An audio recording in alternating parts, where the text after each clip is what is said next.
halo apa kabar kalian hari ini? Kak Masta bawakan renungan yang berjudul Krisis versus Kemudahan. Enggano adalah nama sebuah pulau kecil dekat Bengkulu. Pada Perang Dunia Kedua, pulau itu dijadikan tempat persediaan makanan pasukan Jepang. Ketika Jepang menyerah, semua gudang itu ditinggalkan kepada penduduk setempat. Ternyata isi gudang itu luar biasa banyak makanan. Pada saat itu jumlah penduduk Pulau Enggano sekitar 500 jiwa. Maka dibagilah isi gudang itu. Semua mendapatkan, termasuk bayi adik-adik.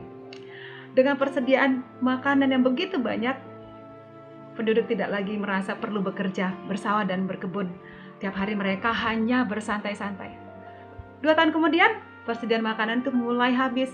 Lalu mereka mulai menggarap sawahnya lagi. Tetapi apa yang terjadi? Sawah dan kebun mereka sudah ditumbuh alang-alang, semak belukar. Diperlukan beberapa bulan untuk bisa mengolah tanah itu kembali. Kadang sudah terlambat, persediaan makanan sudah hampir habis. Dan untuk menunggu waktu panen, mereka sudah tidak bisa lagi. Akibatnya mereka menjadi kelaparan. Apa yang sedang terjadi adik-adik? Penduduk Pulau Enggano mendapatkan kemudahan. Kemudahan yang membuat orang jadi terlena. Pada hakikatnya, orang cenderung memilih yang mudah. Mudah itu berarti tidak memerlukan banyak tenaga dan pikiran untuk mengerjakannya. Tidak berat dan tidak melelahkan. Di sekolah kalian juga akan memilih soal-soal yang mudah kan diminta kepada guru. Dalam hidup ini, kita lebih senang berada dalam keadaan mudah. Kebalikan dari kemudahan adalah kesulitan, tantangan, dan krisis.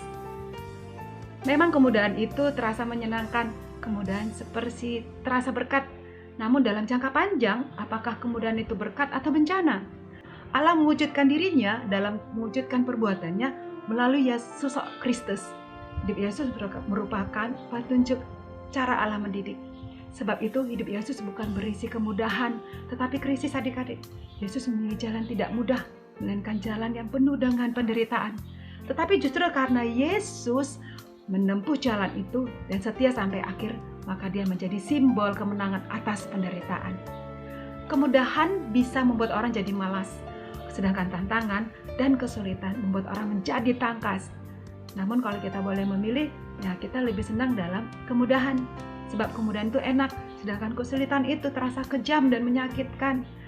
Kamu yang sejak kecil sudah terbiasa dengan kemudahan, nantinya bisa menjadi orang yang memiliki kepribadian rapuh dan cepat ambruk. Artinya kamu tidak kuat menanggung beban, enggan berinisiatif, motivasinya lemah dan daya juangnya rendah.